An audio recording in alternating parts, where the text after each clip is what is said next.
বাসুদেবায়। ওম নমো ভগবতে বাসুদেবায়। ওম নমো ভগবতে বাসুদেবায়। হরি ওম তৎসৎ।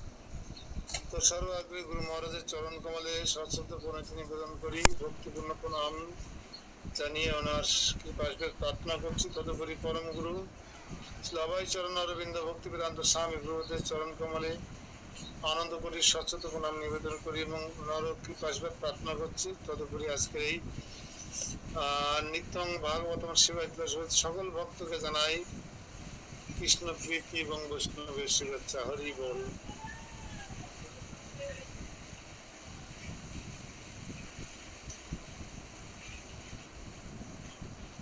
তো গতকালকে আমরা দেখলাম সে দারিদ্র বিপ্র ব্রাহ্মণ আগে ছিল নারদ মুনির ব্যাপার। নারদ মুনি শুরু করেছিলেন প্রয়াগ থেকে, ত্রিবেণী থেকে। আর এই দরিদ্র ব্রাহ্মণ এরা তো তামসিক হয়, কর্মকাণ্ডী হয় ব্রাহ্মণরা। তাই ব্রাহ্মণ দরিদ্রতা বিমোচন করবার জন্য তিনি কামরূপ কামাখ্যায় গিয়ে মাতা কামাখ্যা দেবীর কৃপা লাভ করবার জন্য তপস্যা করছিলেন।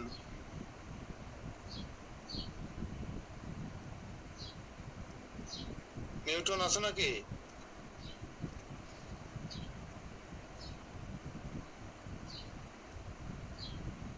নিউটন তখন কামরূপ কামাখ্যা দেবী ব্রাহ্মণের প্রতি সন্তুষ্ট হয়ে তাকে গোপাল মন্ত্র বীজ মন্ত্র দান করেছিলেন। সে গোপাল বীজ মন্ত্র পেয়ে আধ্যাত্মিক ক্ষেত্রে উৎকর্ষ সাধন করার পরে সে বিপ্রবর ব্রাহ্মণ এসেছিলেন গঙ্গা সাগরে। সেখানে অনেক ব্রাহ্মণদের ব্রাহ্মণত্ব দেখলেন, দর্শন করলেন। বিশেষ করে গৃহস্থ ভক্তদের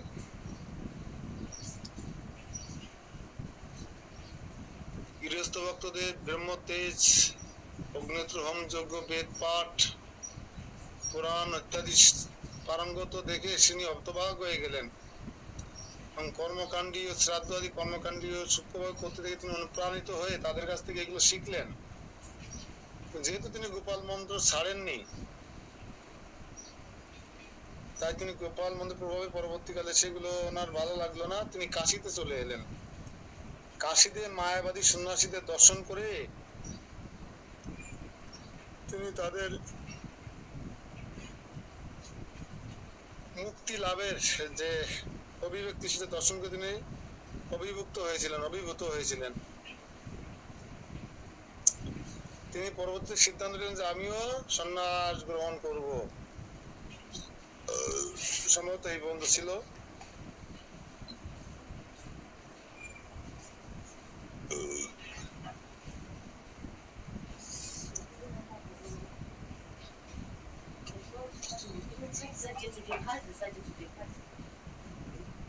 কি হলো?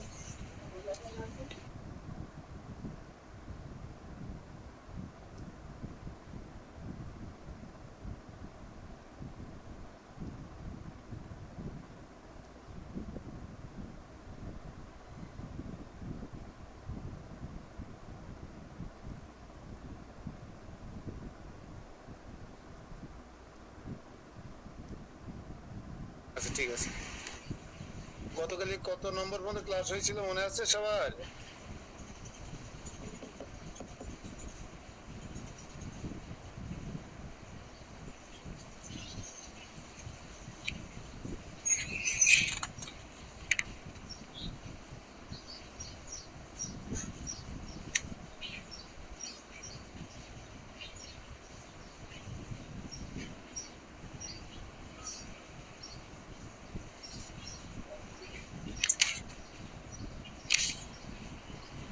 হরে কৃষ্ণ। 51 নম্বর শ্লোক থেকে শুরু করার আগে একটা অনুরোধ করব, যখন মঙ্গলাচরণ শুরু হবে তখন আর কেউ জপ করবেন না। মঙ্গলাচরণ এই সকালবেলার বৌনি বলা হয়। ভক্তি জীবনের শুরুতেই যদি মঙ্গলাচরণটা সর্বসম্মতিক্রমে সবাই মিলে একসঙ্গে করা হয়, তার একটা আলাদা আধ্যাত্মিকতা বা পাওয়ার থাকে, পাওয়ার পিওরিটি দুটোই থাকে। যেন যখন মঙ্গলাচরণ শুরু হবে তখন কেউ আর জব করবেন না, এক পালা জব ছেড়ে দিলে কিছু হবে না। আর ক্লাসের সময় জব করবেনই না, এই কাজ যদি কেউ করে থাকেন সে বিরত থাকবেন আজকে থেকে। বলেও ক্লাসের সময় জব করবেন না। আর মঙ্গলাচরণ শুরু করা, রাধা মতো শুরু করা মানে ক্লাস শুরু হয়ে গেল। নেটে প্রবলেম হচ্ছে নাকি? সবার ক্যামেরা অফ কেন? শুধুমাত্র উদয় চৈতন্য প্রভুপাদের সবার ক্যামেরা অফ। সুমনের কি অবস্থা?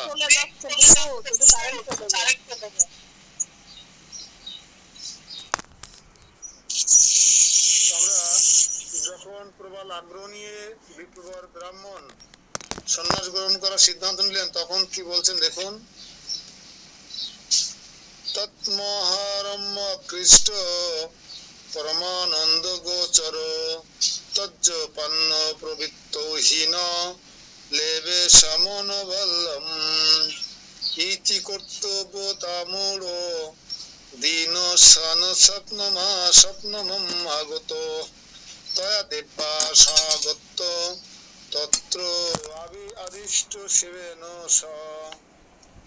নিজ মন্ত্র দেবতাকে স্বপ্নে দর্শন করিয়া সেই বিপ্র তাহার পরম সৌন্দর্যে বশীকৃত চিত্ত হওয়াতে পরমানন্দ যুক্ত হইলেন। এখন সেই বিপ্রের মন্ত্র জপ ভিন্ন অন্য কোনো কাজে প্রবৃত্ত হইতে মনের বল রহিল না। যখন তিনি প্রবল আকারে মন্ত্র দেবতার পরম রমণীয় সৌন্দর্য অবলোকন করিয়া ব্রাহ্মণ এতই মুগ্ধ হয়েছিলেন যে, পরমানন্দ হয়েছিলেন যে, তার আর মন্ত্র জপ ভিন্ন সন্ন্যাস বা স্নান আদি অন্য কোনো বিষয়ে তার মন আর প্রবৃত্ত হইতে উৎসাহিত হলো না। সন্ন্যাস গ্রহণ করে ফেলা ছিল প্রায়, কিন্তু মন্ত্র দেবতা তাকে দর্শন দিলেন স্বপ্নে। মন্ত্র দেবতা কে কালিদাস প্রভু?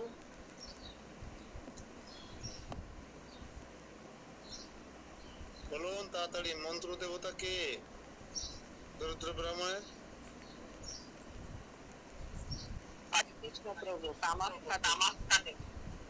উনি মন্ত্র দাতা গুরু আর মন্ত্র দেবতা। কালি অনেক আলোচনা হয়েছে এটা।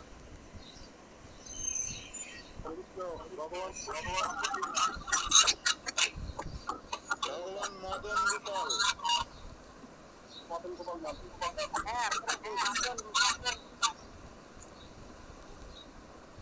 মনে নেই? মদন গোপাল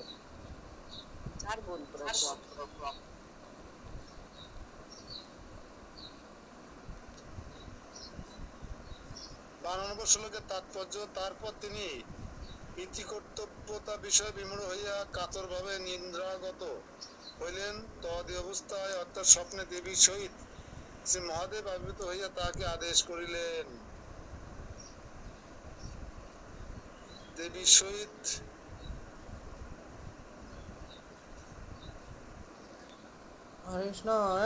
শ্রী মহাদেব আবির্ভূত হইয়া তাহাকে আদেশ করিলেন। দেখা যাক কি হয়। আচ্ছা শ্লোক নম্বর 53। আচ্ছা তুই ডাটা কিনে দেবো না এই মাসে তোরে। আচ্ছা ঠিক আছে, হরে কৃষ্ণ প্রভু।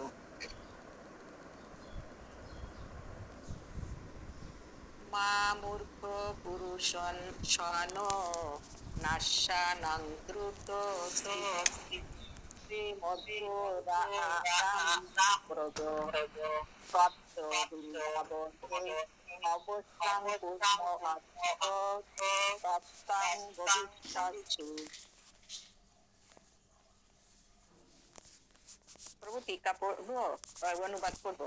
ওরে মূর্খ, তুমি সন্ন্যাস গ্রহণ করিও না, শীঘ্রই শ্রী মথুরায় গমন করো ও শ্রী বৃন্দাবনে তুমি অবশ্যই সকল মনোরথ হইবে।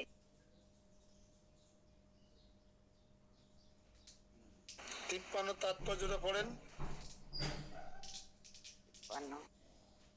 মহামূর্খ ইত্যাদি বাক্যে আদেশ করিতেছেন, সন্ন্যাস করিও না, শীঘ্রই মথুরায় যাও, সেই মথুরাতেই সেই পরম অনির্বাচনীয় শ্রী বৃন্দাবন আছেন, সেইখানে তুমি পূর্ণার্থ অর্থাৎ তোমার সর্বফল পরিসমাপ্তি সর্বাভীষ্ট সিদ্ধ হইবে। সার শিক্ষা শিক্ষা এই না, সাত শিক্ষা পড়ার দরকার নেই। এই আদেশ কে কাকে করছেন? মূর্খ বলছেন মা, মূর্খ, ওরে মূর্খ, কুরু সন্ন্যাসম।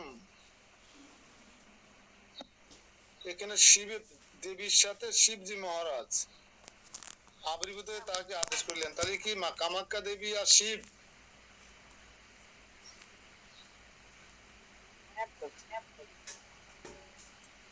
একটা সবজি দিচ্ছে সবাইকে। রান্না করবো। কিন্তু আমরা এতক্ষণ জেনেছি, কিন্তু মন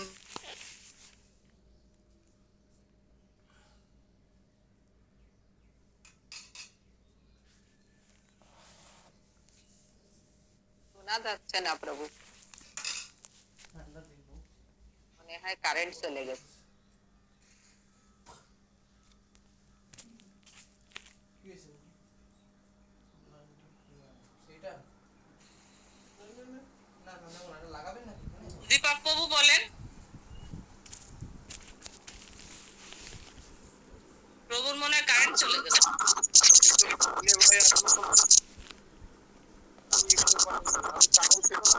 কোথা থেকে হচ্ছে, কি হচ্ছে, কি কাহিনী?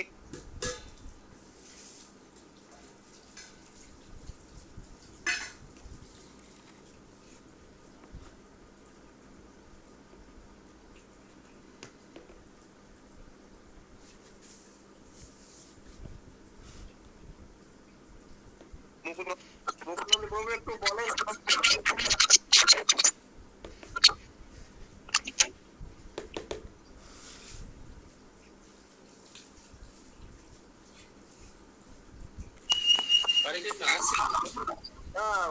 বলেন, আমি এই আমার কারেন্ট ছিল না তো, এই যে কেবলমাত্র ঢুকলাম, কি কাহিনী আপনি বলেন, কোন লোক কি কাহিনী কি?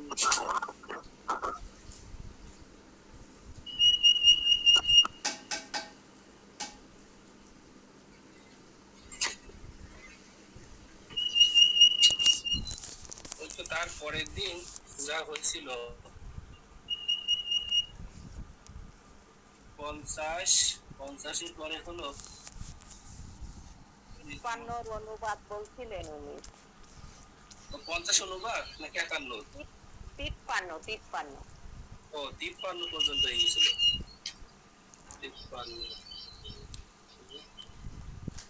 53 অনুবাদ হলো, ওরে মূর্খ, তুমি সন্ন্যাস গ্রহণ করিও না, শীঘ্র মথুরা মন্ডলে গমন করো, শ্রী বৃন্দাবনে তুমি অবশ্য সফল মনোরথ হইবে।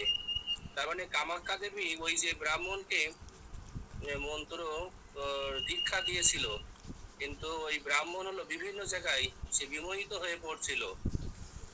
বিশেষ করে কাশীধামে গিয়ে যখন অদ্বৈত যে সন্ন্যাসীদের পাল্লায় পড়ে তারা যখন দেখছে যে ওই ব্রহ্মভূত তারা ওই স্তরে আছে, বা অনেকে আমি ব্রহ্ম এরকম ভাবে তারা ধ্যান করছে, তারা ম্যাক্সিমাম সন্ন্যাস ব্রত নিয়েছে মুক্তি কামনার জন্য, তারা ওই ব্রাহ্মণের ওইগুলো খুব ভালো লেগেছিল। কিন্তু তারপরে ওই যে জপের প্রভাবে তার এতটাই আমার নিবিষ্টতা ছিল যে ওই গুলো ভালো লাগলেও কিন্তু জব ছাড়তে পারতো না, আর মনে যেন কেমন একটা শান্তি পেত না।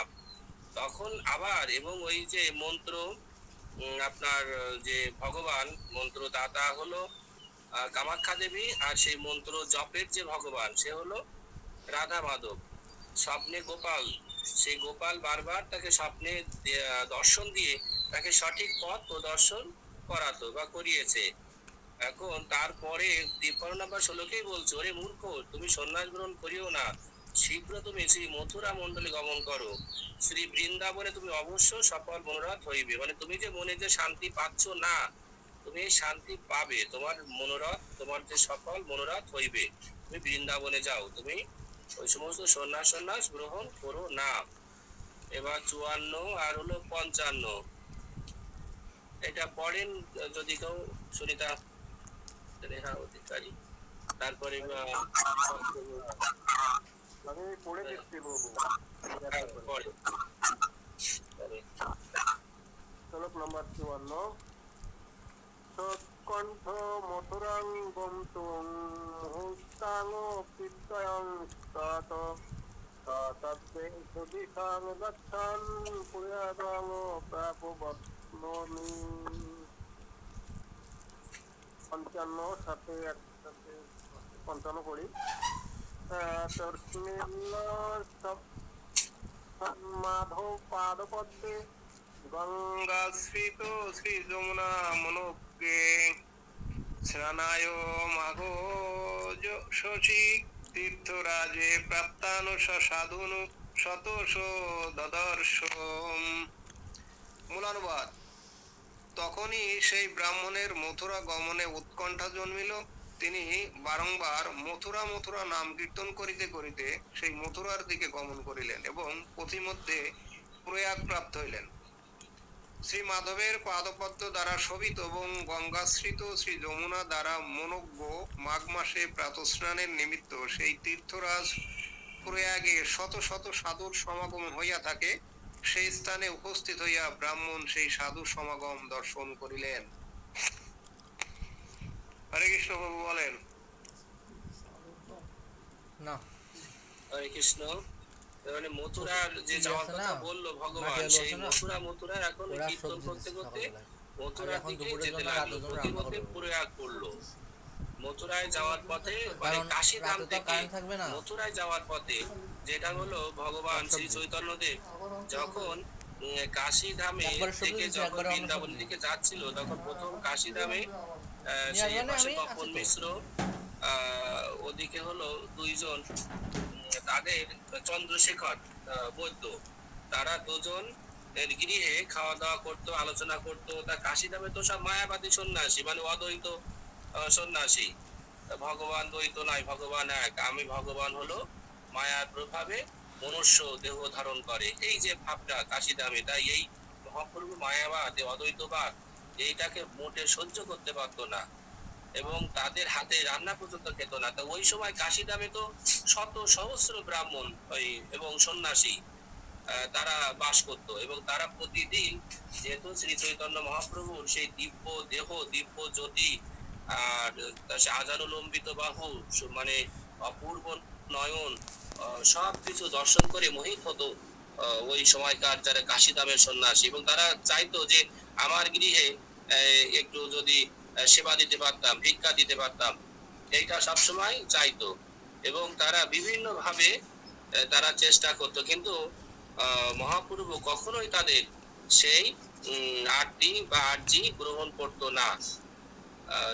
তারপরে সেখান থেকে চলে গেল প্রয়াগে গিয়েছিল। প্রয়াগ থেকে মহাপ্রভু আস্তে আস্তে সেই মথুরার প্রথমে বিশ্রাম ঘাটে স্নান করলো। স্নান করে আস্তে আস্তে সে বৃন্দাবনের দিকে গেল। মথুরায় একজন সেই সনোয়ারি ব্রাহ্মণ, তার সাথে সাক্ষাৎ হলো। তিনি মাধবেন্দ্রপুরীর শিষ্য ছিল। সনোয়ারি ব্রাহ্মণ একটু নিচু শ্রেণীর ব্রাহ্মণ। তখনকার দিনে ব্রাহ্মণরা তার গৃহে খেত না, কিন্তু মহাপ্রভু দেখিয়ে দিল যে যেই বৈষ্ণব অভক্ত হিংসার কৃষ্ণ ভজে নাহি জাতি কুলাদি বিচার, এইটা মহাপ্রভু সেটা দেখিয়ে দিল এবং সেই সনোয়ারি ব্রাহ্মণের গৃহে তো গেল এবং তাকে নিয়ে সে বৃন্দাবনের ভিতরে প্রবেশ করলো সনোয়ারি ব্রাহ্মণ। এবং তার সাথে ছিল সেই বল্লভ ভট্টাচার্য, তারপর তার সাথে এক ব্রাহ্মণ ছিল। এরকম চারজনকে নিয়ে মহাপ্রভু সহ মোট চারজনকে নিয়ে তারা সে বৃন্দাবনের পথে প্রবেশ করেছিল।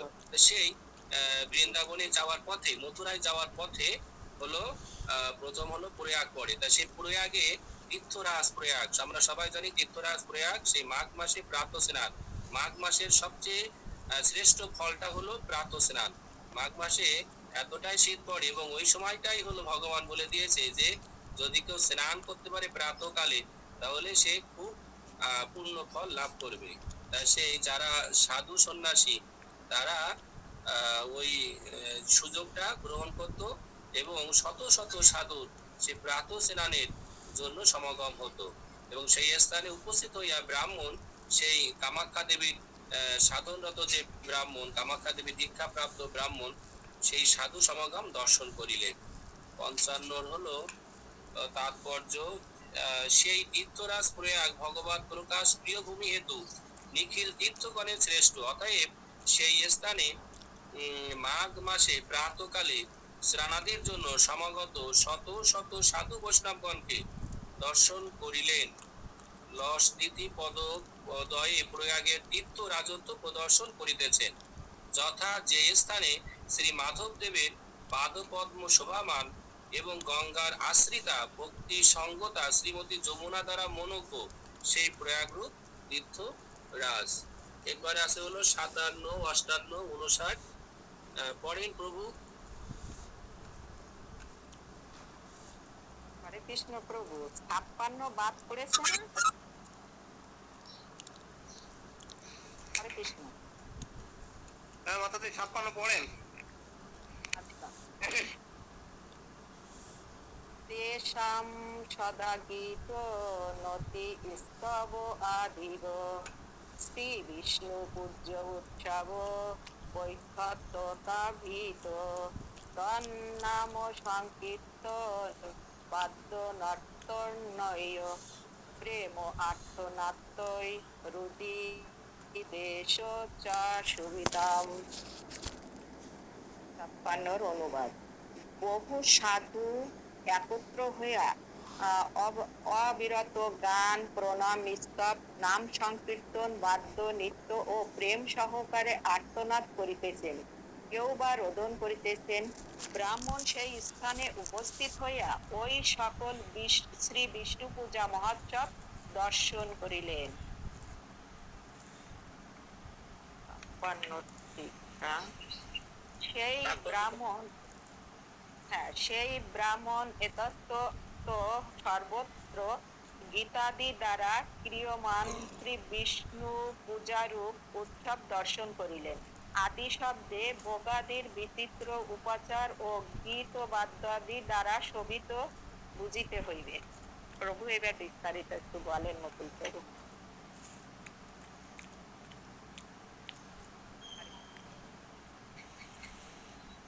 সেই বহু বহু সাধু একত্রিত হইয়া অবিরত গান, প্রণাম, স্তব, নাম সংকীর্তন, বাদ্যগীত আর্তনাদ করিতেছেন, তাহা বিভবা রোদনও করিতেছেন।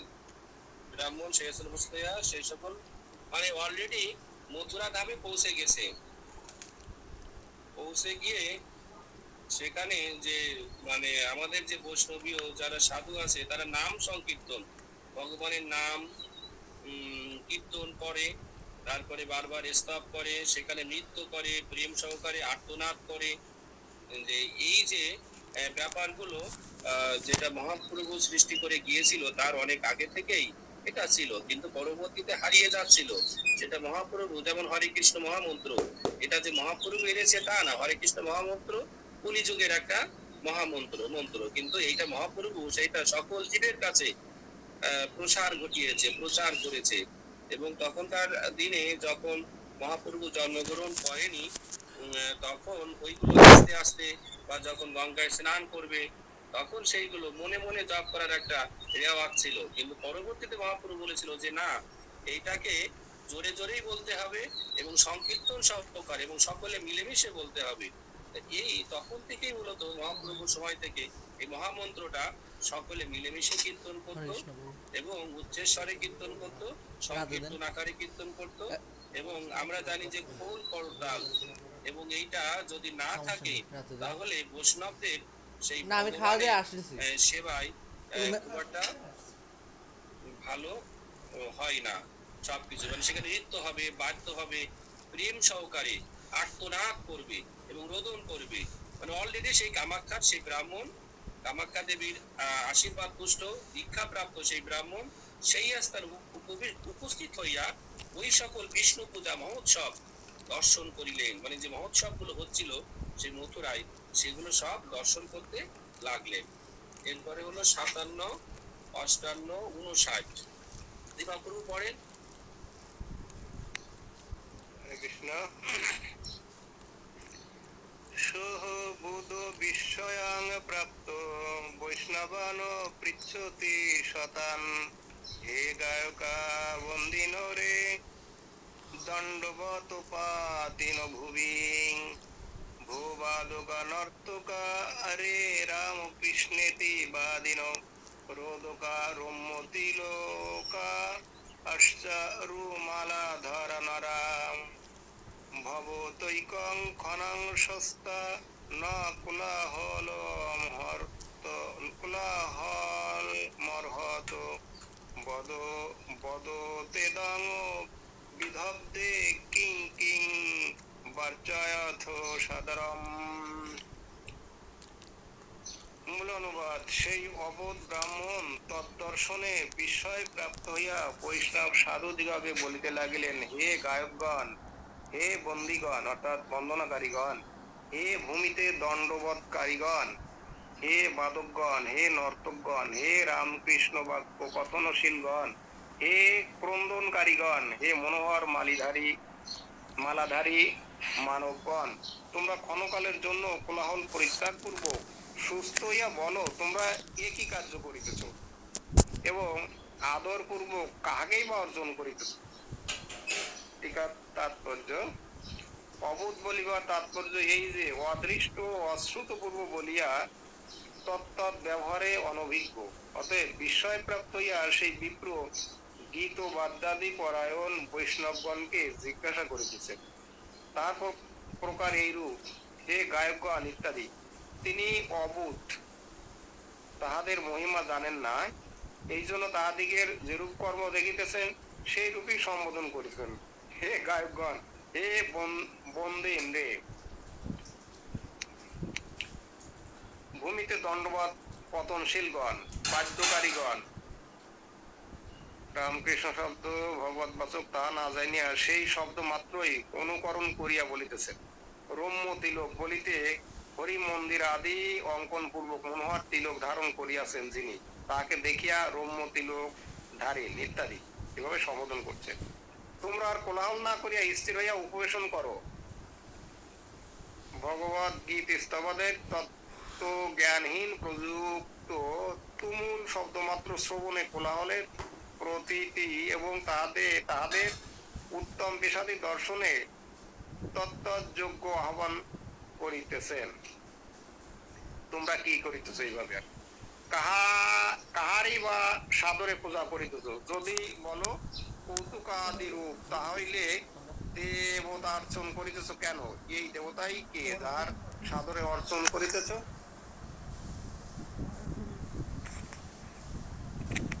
তাকে মাকে কাটি গেছে নাকি বুঝলাম না তো। কামাখ্যা দেবীর আশীর্বাদ পুষ্ট সেই ব্রাহ্মণ ঠিক করা লাগবে। মানে সে তো হলো এক প্রকার ধ্যান করতো, সে তো কামাখ্যা দেবীর কাছে তো জড়জাগতিক বস্তু কামনা করতো বা চেয়েছিল।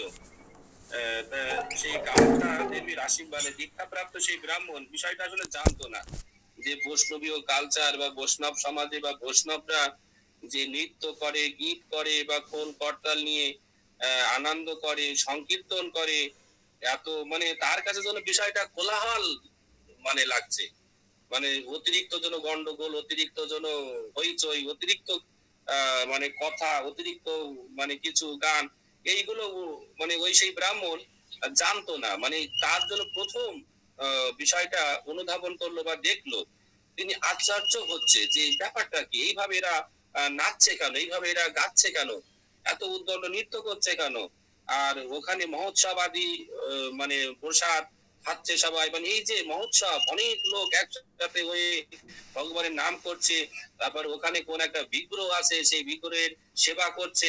মানে সেই ব্রাহ্মণ তো আসলে এই সমস্ত বিগ্রহ টিগ্রহ জানতো না, সে সমস্ত কামাখ্যা দেবীকেই চিনতো।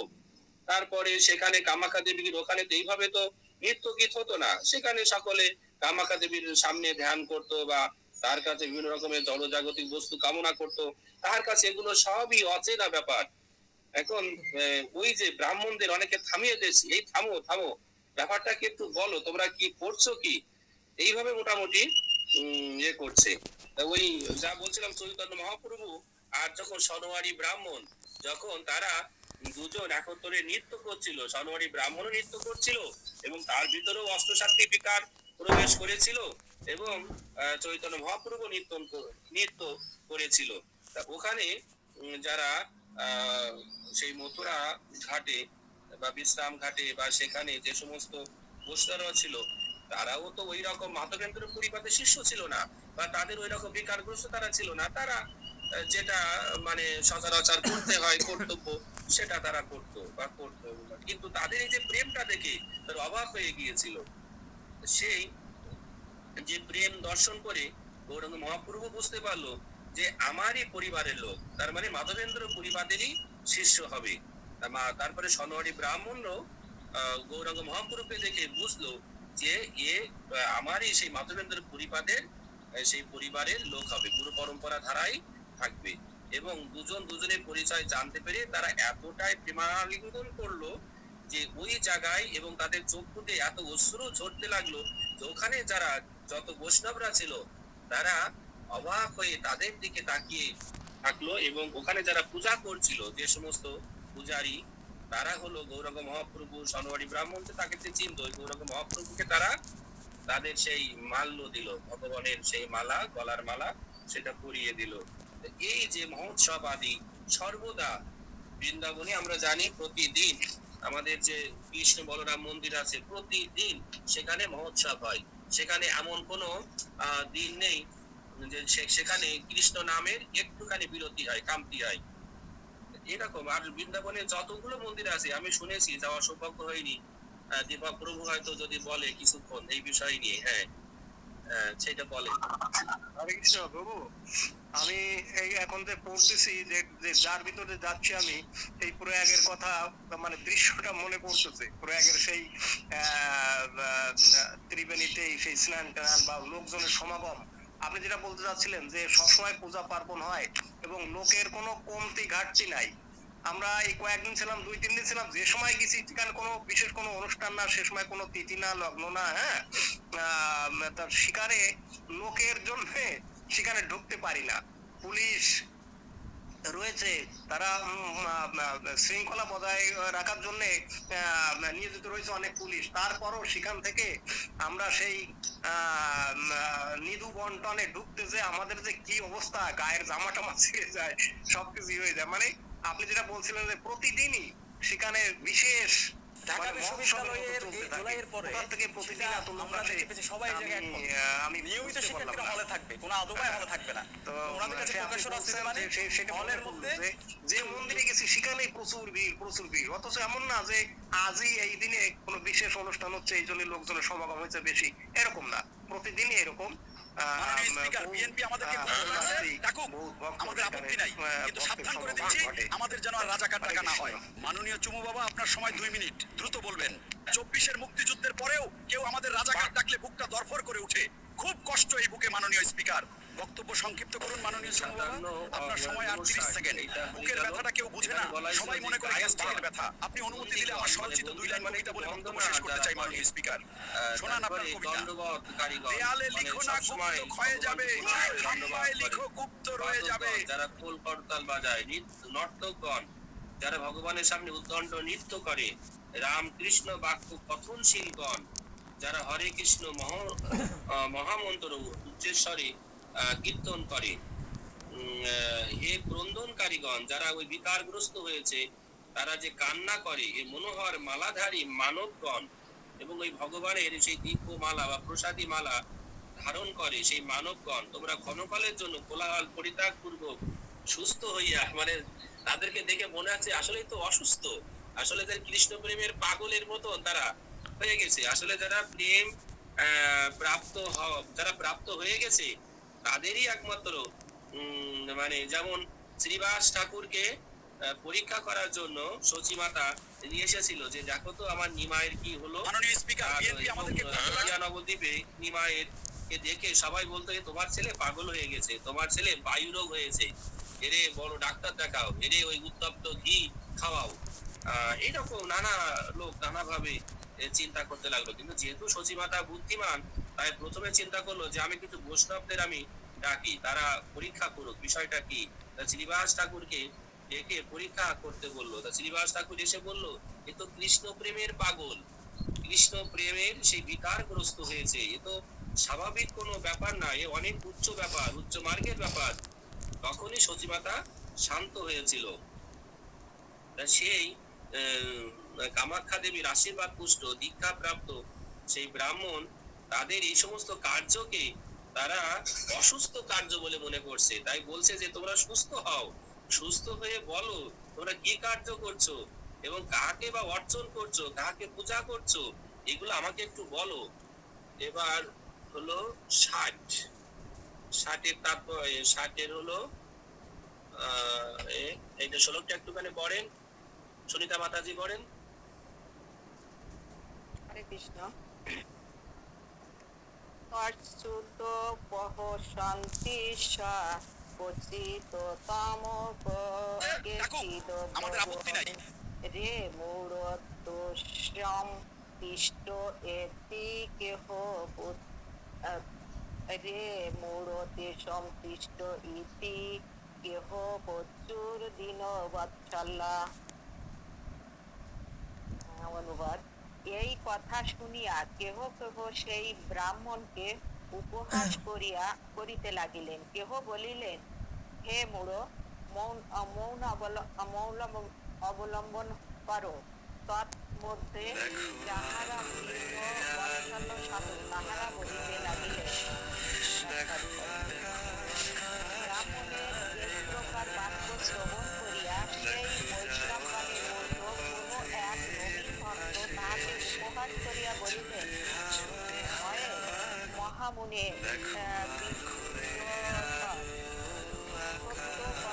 সত্যই আমরা অসংখ্য ইহার বাস্তবিক কোলাহলই বটে। ইত্যাদি উপহাস করিতে লাগিলেন।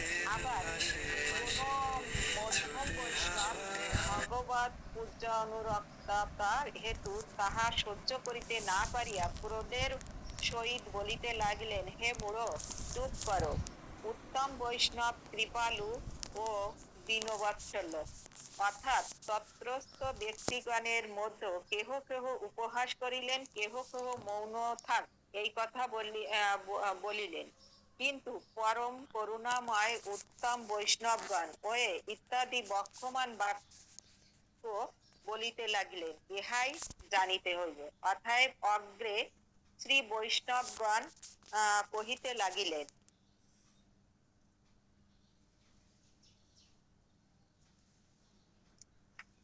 প্রভু ষাট তো আর নেই মনে। হরে কৃষ্ণ।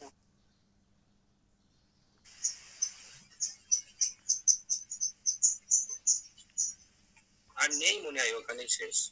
হরে কৃষ্ণ। ওখানে নাই আর।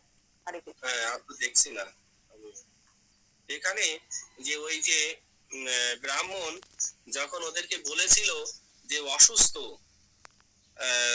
তারপরে এই কোলাহল, মানে এই যে শব্দগুলো প্রয়োগ করেছিল, তা প্রয়োগ করলে ওখানে যারা ছিল বৈষ্ণবদের ভিতরে সবাই তো আর সমান না। কেউ উত্তম শ্রেণীর ভক্ত, কেউ মধ্যম শ্রেণীর ভক্ত, কেউ হলো কনিষ্ঠ ভক্ত। কারণ আমরা জানি যখন মহাপ্রভু হলো সনাতন গোস্বামীকে 2 মাস ধরে যে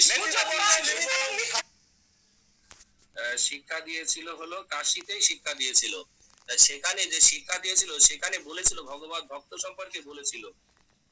সেখানে আছে হলো উত্তম ভক্ত, মধ্যম ভক্ত আর কনিষ্ঠ ভক্ত। তা উত্তম ভক্তের লক্ষণটা কি? উত্তম ভক্ত হলো যে আমরা জানি যে বিদ্যা বিনয় সম্পন্নে ব্রাহ্মণে গবি হস্তিনে শুনি জৈব সপাকে সমদর্শিনে। তার মানে এই শ্লোকের অর্থ আমরা জানি যে যারা উত্তম ভক্ত সেই তারা সেই বিদ্যায় বিনয় সম্পন্ন ব্রাহ্মণকেও যে দৃষ্টিতে দেখবে, তারপরে একটা চন্ডালকেও সেই দৃষ্টিতে দেখবে, তারপরে গাভী, তারপরে একটা কুকুর, তাকেও সমান দৃষ্টিতে দেখবে। মানে সকলের ভিতরেই যে আত্মাকে দর্শন করবে, মানে সকলের ভিতরেই, এবং কাউকে কোনো অভক্ত বা এইরকম তারা দর্শন করবে না, সকলের ভিতরে ভগবান বাস করে। আর যারা মধ্যম শ্রেণীর ভক্ত তাদের ব্যাপারটা কি? তারা হলো ভগবানকে তারা প্রচন্ড ভক্তি করে, তারা ভগবানকে সেবা পূজা করে, এবং যারা ভক্ত তাদেরকে তাদের সাথে সখ্যতা স্থাপন করে, মৈত্রী স্থাপন করে। আর যারা ভক্ত না কিন্তু অনুরাগী ভক্ত, মানে অনুরাগ আছে, তাদের প্রতি কৃপা করে। কিন্তু যারা নাস্তিক, যারা অবৈষ্ণব, যারা বিদ্বেষী, ভগবত বিদ্বেষী, তাদেরকে অবহেলা করে। আর যারা কনিষ্ঠ ভক্ত তারা তো আছে, তারা আস্তে আস্তে এই স্তরে উঠবে।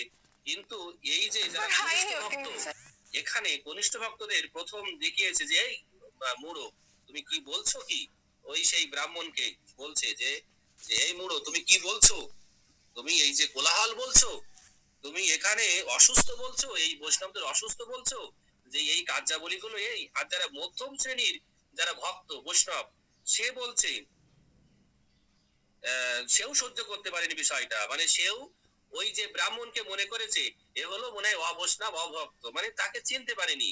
কিন্তু যে উত্তম বৈষ্ণব, উত্তম ভক্ত, সেই এখন ওই বিপ্রকে নিয়ে পরবর্তীতে তাকে বলবে যে বিষয়টা কি, আমরা কার পূজা করছি, আমাদের কার অর্জন করছি, আমাদের এখানে কেন কোলাহল, কেন এত উদ্দণ্ড নৃত্য, কেন এত বাদ্য খোল করতাল বাজছে, আমরা কার এবং এইগুলো কিসের জন্য, ইত্যাদি ইত্যাদি কথা সামনে হয়তো কোনো উত্তম বৈষ্ণব, উত্তম ভক্ত সেটা বলবে।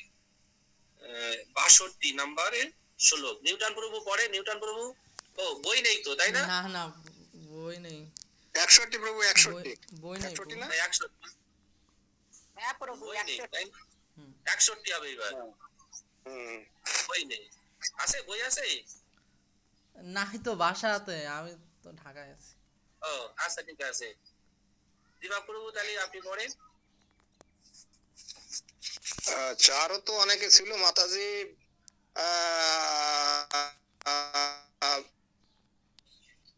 সঞ্চিতা মাতাজি আছেন? বইয়ের পাশে আছেন? উনি তো রাখতে যান। সঞ্চিতা মাতাজি। হরে কৃষ্ণ প্রভু, আমি রান্না করছি। ও, রান্নাঘরে মন্ত্র শ্যাম প্রভু পড়ার অবস্থায় আছে? মন্ত্র শ্যাম প্রভু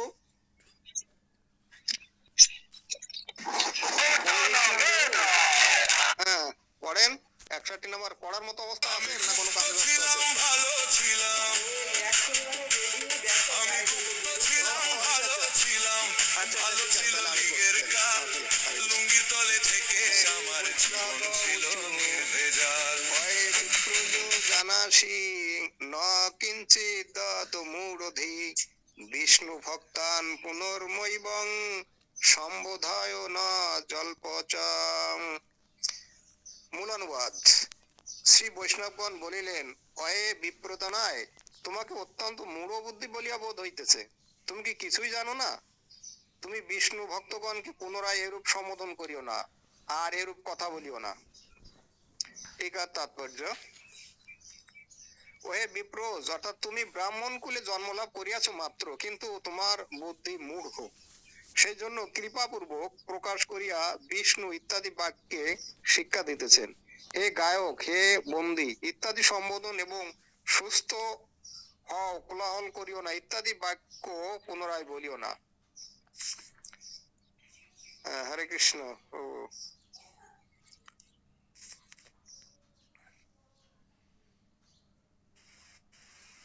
হরে কৃষ্ণ। বিপ্র বলছে আমরা সকলেই শ্রী গুরুর নিকট দীক্ষা প্রাপ্ত করিয়াছি। তার মানে ওই যে উত্তম যে বৈষ্ণব, উত্তম ভক্ত, ওখানে যে অনেক প্রকারের বৈষ্ণব ছিল, তার ভিতরে যে উত্তম বৈষ্ণব, উত্তম ভক্ত, কোন এক উত্তম ভক্ত, সে তখন ওই সেই কামাখ্যা দেবীর আশীর্বাদ পুষ্ট সেই ব্রাহ্মণকে এবার বলছে যে বিষয়টা কি, আমরা কেন এরকম অসুস্থ আচরণ করছি, আমরা কেন এত নৃত্য করছি, আমরা কেন উচ্চস্বরে গান করছি, সকলে মিলেমিশে আমরা কেন কীর্তন করছি, কেন এরকম বাদ্য বাজাচ্ছি, সেইগুলো বলার চেষ্টা করছে। যে আমরা সকলেই শ্রী গুরুর নিকট দীক্ষা গ্রহণ করেছি এবং সহসা মন্ত্র অনুসারে যথাবিধি শ্রী বিষ্ণুর উপাসনা করে থাকি।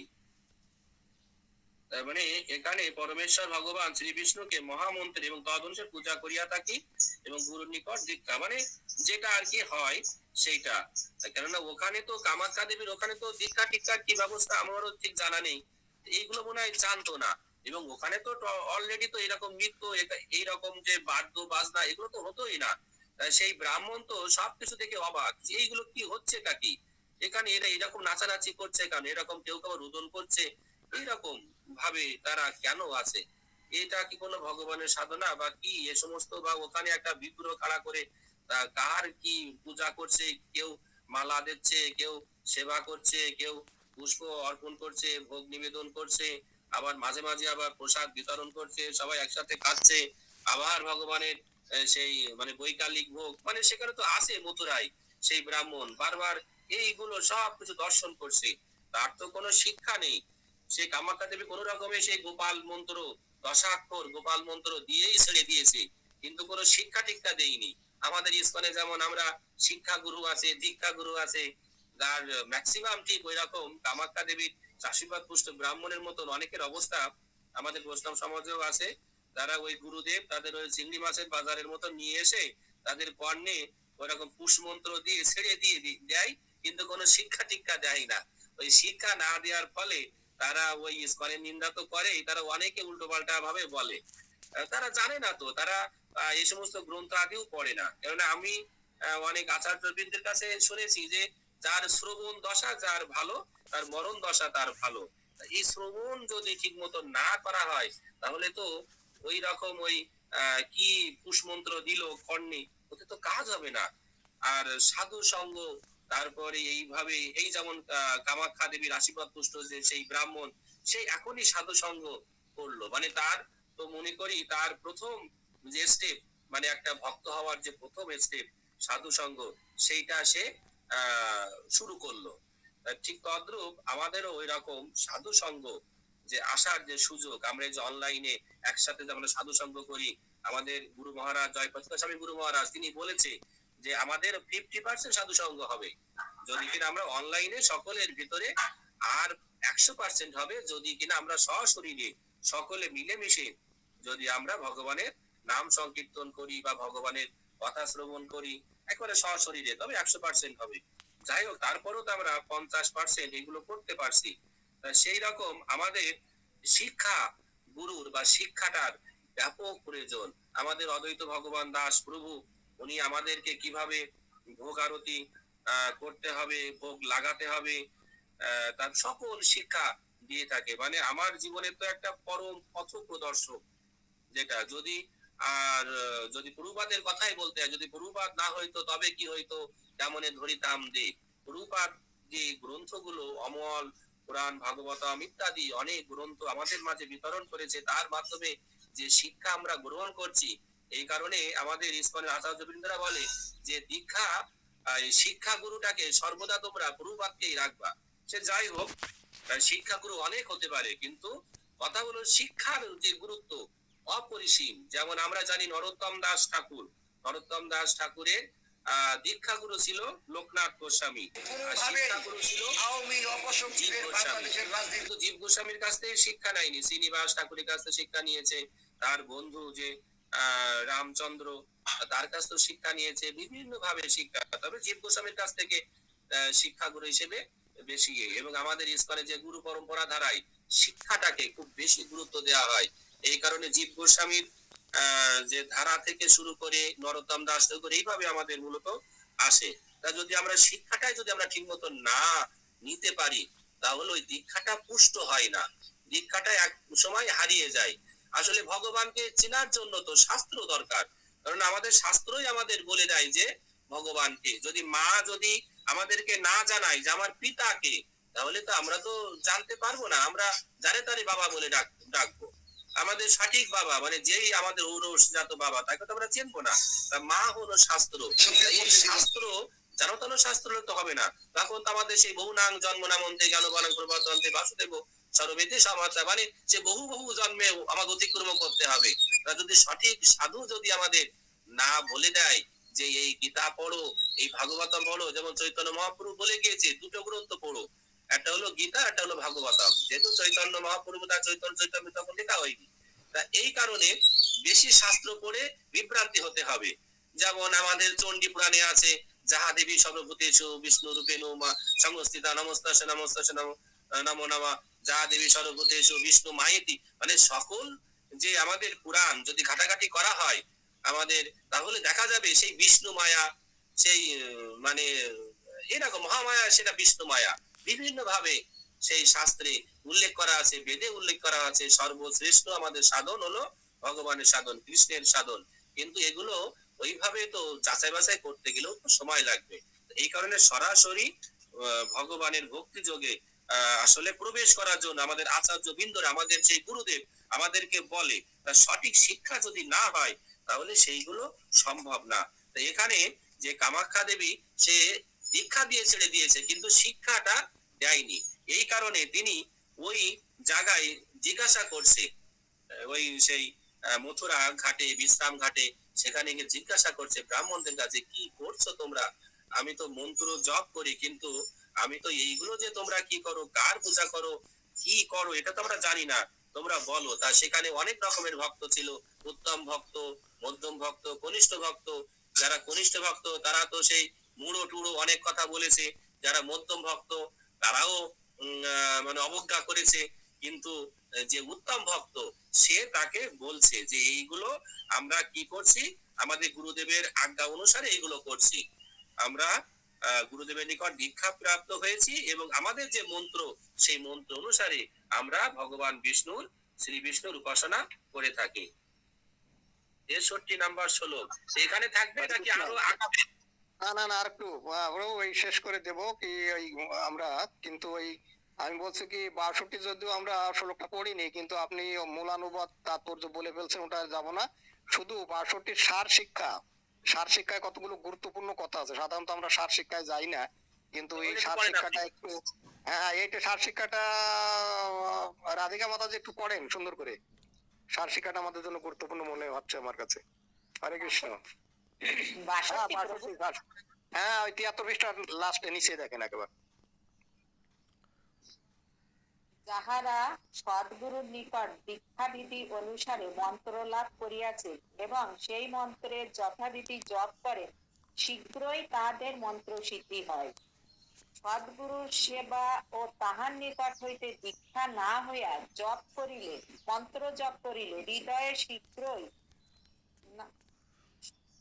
সদ্গুরুর সেবা ও তাহার নিকট হইতে দীক্ষিত না হইয়া মন্ত্র জপ করলে হৃদয়ে শীঘ্রই ভগবত ভাবের উদয় হয় না। কারণ শ্রী গুরুদেব দীক্ষা দ্বারাই শিষ্যের হৃদয়ে ভগবত তত্ত্ব জ্ঞান অর্থাৎ সম্বন্ধ, অভিধেয় ও প্রয়োজন রূপ তত্ত্ব জ্ঞান প্রকাশিত করেন এবং শ্রী ভগবানের সহিত সাধকের সম্বন্ধ বিশেষও স্থাপন করেন।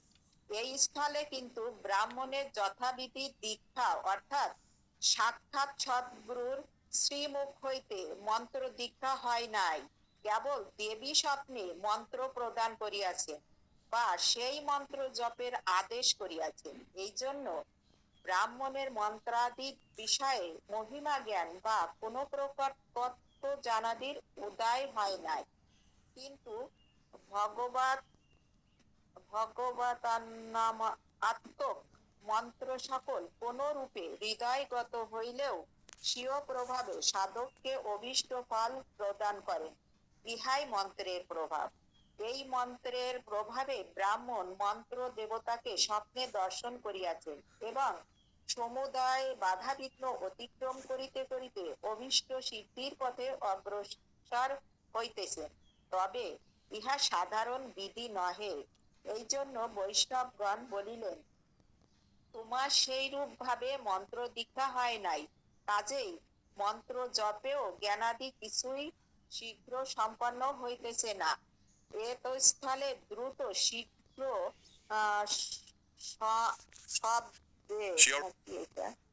শব্দের দ্বারাই প্রমাণিত হইতেছে যে কিছু বিলম্বে তত্ত্বজ্ঞানের উদয় হয়। বলেন সদ্গুরু থেকে দীক্ষার সুবিধে অসুবিধে ইত্যাদি সম্পর্কে এখানে সার কথায় বেশ কতগুলো গুরুত্বপূর্ণ কথা বলেছেন। আপনি একটু কিছুক্ষণ আলোচনা করেন, এটা আলোচনা করে আজকে হয়তো শেষ করে দেওয়া যাবে। মুকুল নন্দ প্রভু বলেন। আপনি বলেন, আপনি একটু বলেন। হরে কৃষ্ণ। এখানে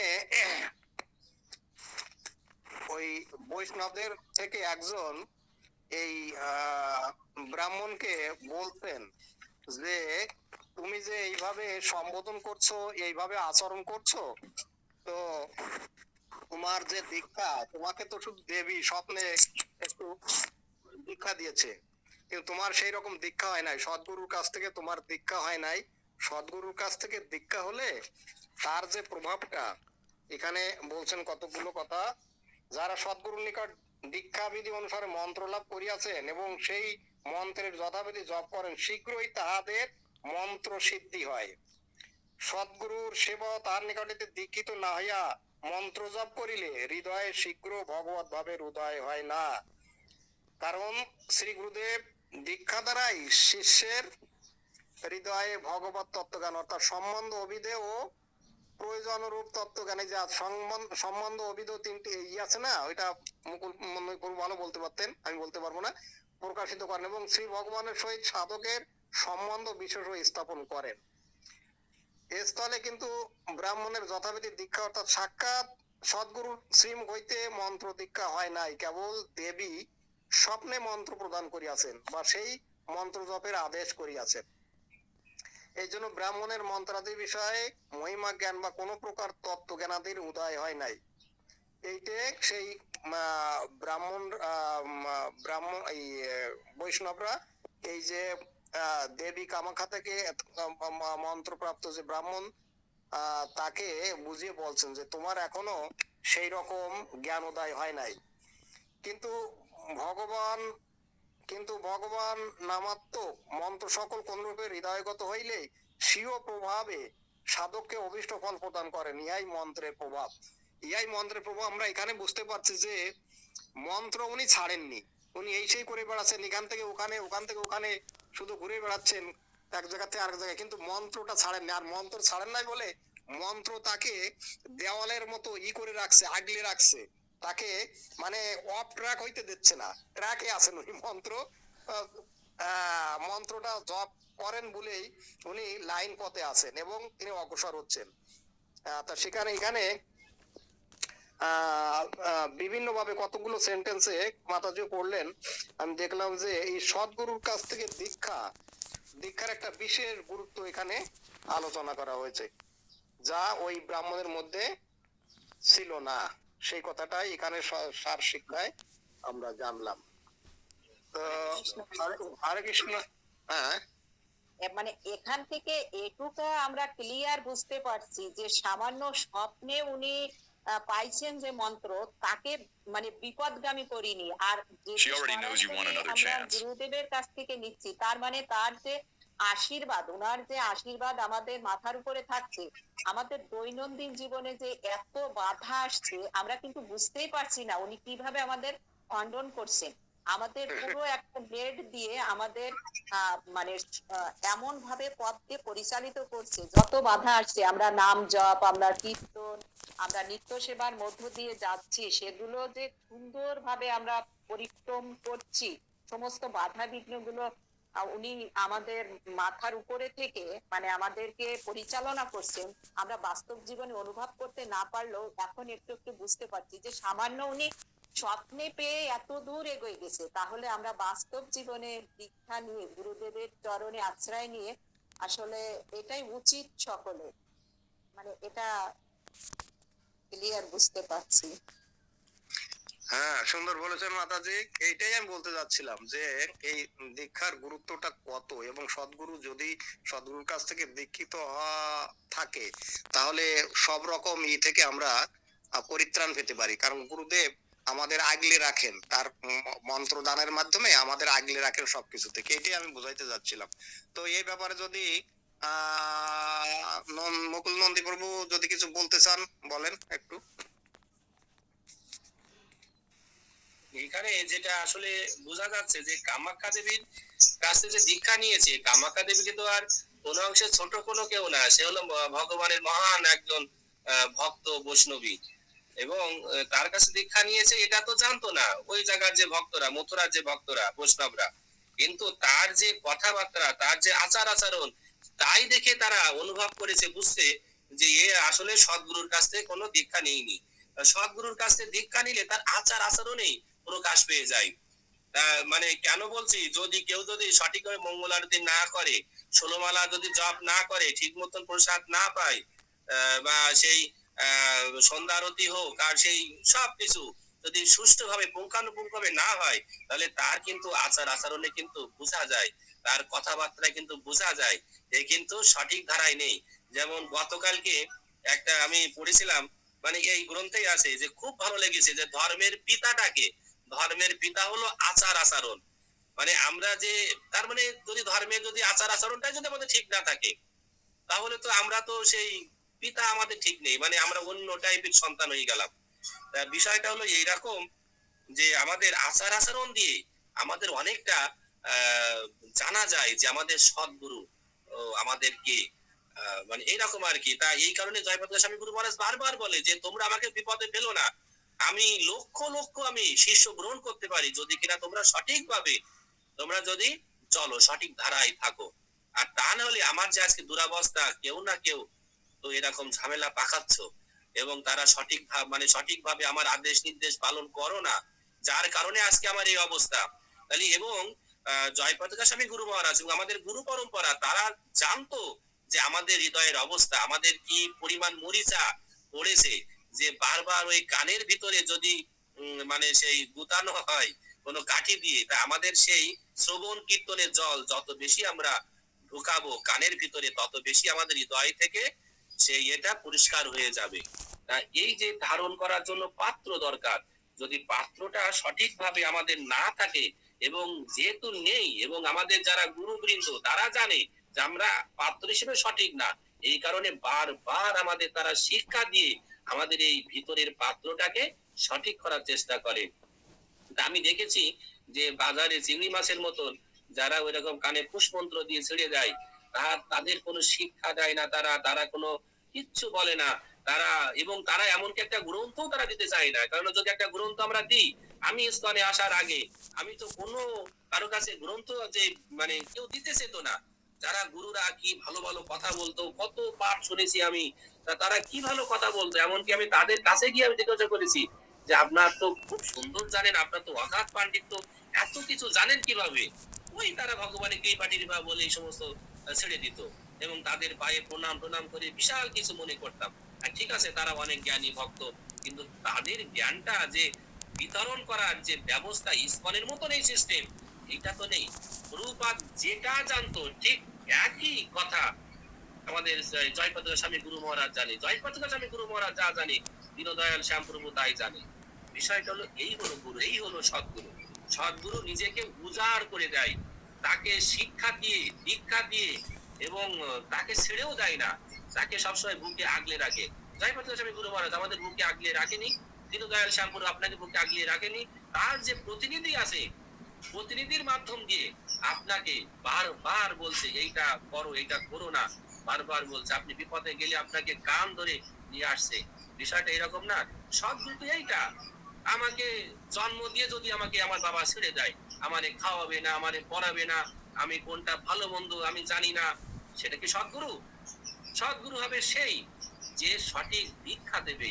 দীক্ষা ঠিক আছে, দীক্ষা সঠিক হোক বেটুক হোক আমি অত মন্ত্র জানি না, কিন্তু যদি আমার শিক্ষা যদি আমার সঠিক না থাকে, তাহলে গুরু কিভাবে হবে? হরে কৃষ্ণ।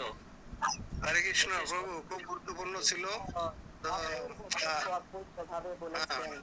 আজকের এই সার কথাটা আমি এই জন্য করতে বলছিলাম, কতগুলো গুরুত্বপূর্ণ জিনিস এখানে ছিল এবং সেটা বিশদভাবে আলোচনা হলো, খুব সুন্দর লাগলো। তো আমরা যখন দীক্ষা নিচ্ছিলাম ওই 204 জনের মধ্যে আমি ছিলাম প্রথমে গুরু মহারাজ বললেন যে আমরা আমি অনেক, ওই যে অদ্বৈত প্রভু কয়েকদিন আগেও বলছিলেন এই কথাটা, যে আমি তোমাদের জন্য অনেক রিস্ক নিচ্ছি, নিয়ে থাকি। এই কথাটা উনি কেন বললেন এই কারণে যে তোমরা আচরণ অনেকে করো না, অনেকে করতে পারবে না, কি করবে।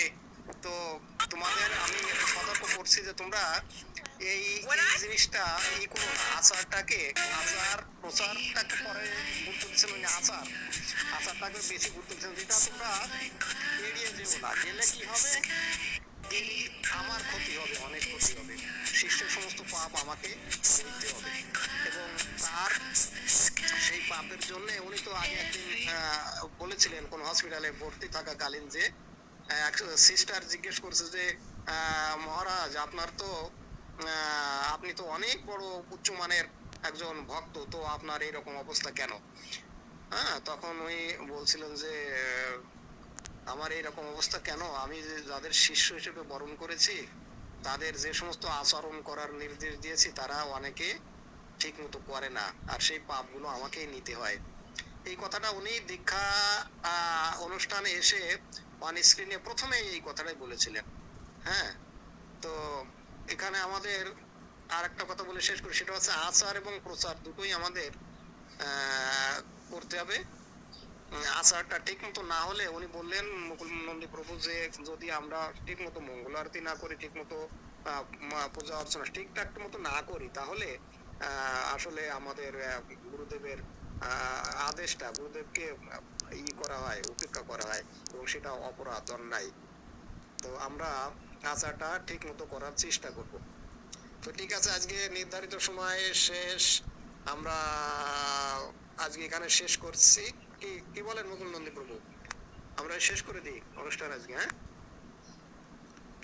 তো হরে কৃষ্ণ সবাইকে প্রভু। হ্যাঁ বলেন মাতাজি। বলছি কালকে তো আমি ওই বিদ্যুৎ ছিল না, চলে গেছিলাম। কালকেও কি শুধু এই ভাগবত ক্লাস হয়েছিল নাকি পূজা অর্চনা শিখাইছিলেন? না না, পূজা অর্চনা তো কালকে আর হয়নি, হওয়ার কথা ছিল যদিও, কিন্তু আমরা ভুলে গেছিলাম, প্রভুকে মনে করে দিইনি। আর প্রভু অর্ধেক পড়ানোর পর বলছে আজকে তো এই হওয়ার কথা ছিল, তা তো হলো না। তা কালকে কি ক্লাস হবে, আপনারা কি সম্পর্কে জানতে চান সেই সম্পর্কে কালকে বলবো। কেউ কোনো রেসপন্স করলেন না বিধায় উনি রেগে গেলেন, বললেন যে ঠিক আছে আপনাদের সব জানা আছে তাহলে থাক, এইভাবে উনি বেরোয় গেলেন। হ্যাঁ, আর আজকে তো রাজাটা উনি রেগে গেছেন, কেউ কোনো কথা বললেন না। আর আমরা একটু বেশি বকবাক করলে একটু অন্যরকম হয়ে যায় না, নতুনদের একটু মুখ খোলা উচিত। হরে কৃষ্ণ। হ্যাঁ, তো কেউ অনেক তাই বলে জন্য নাই। আমি বলছি ওই যে অর্চনা শিক্ষাটা তো প্রয়োজন, সেই জন্য আমি টেনশনে ছিলাম যে শিখাই ফেললো কিনা। মেসেজ দিয়ে দেন, প্রভুকে মেসেজ দিয়ে দেন, আপনি একটা আগামীকাল একটু অর্চন সম্পর্কে বলবেন শুরুতেই, একটু মেসেজ দিয়ে দেন ব্যাস। আগামীকাল বললে তো হবে না, আমি তো সময় দিতে পারবো না। আপনি বলে রাখো, আপনি তো কাল কি ক্লাস থাকতে পারবেন না? ওই আবার আবার ও শুক্রবারে? হ্যাঁ হ্যাঁ, তা সেইভাবে আগামী মেসেজ দিয়ে শুক্রবার। রাখেন যে ওনার হাতে অনেক সময় থাকবে, যে আগামী শুক্রবারে আমি একটু প্রস্তাবনা করছি যে অর্চন সম্পর্কে কিছু বলবেন। আমরাও অর্চন সম্পর্কে ভালো জানি, একদম উপরে উপরে একটু অর্চন করি, ঠিক আছে? ওই তো সেটাই তো, ওই জন্য একটু জানার দরকার, যেহেতু আমাদের আমরা ভিতরে ঢুকে গেছি সেহেতু সঠিকটাই তো করতে হবে, কারণ ভুল পথে আর কত। আমাদের প্র্যাকটিসটা আসলে বেশি গুরুত্বপূর্ণ। প্রভু সরাসরি দেখাবেন, করাবেন, এটা আমাদের আসলে দরকার। যদিও আমরা পারি, কিন্তু সেইভাবে দরকার আছে, হ্যাঁ, দরকার আছে। তা ঠিক আছে, আজকে তাহলে এটা আমরা আগে ক্লাস আমরা শেষ শিখি করতে হবে। মাতাজি, হুম।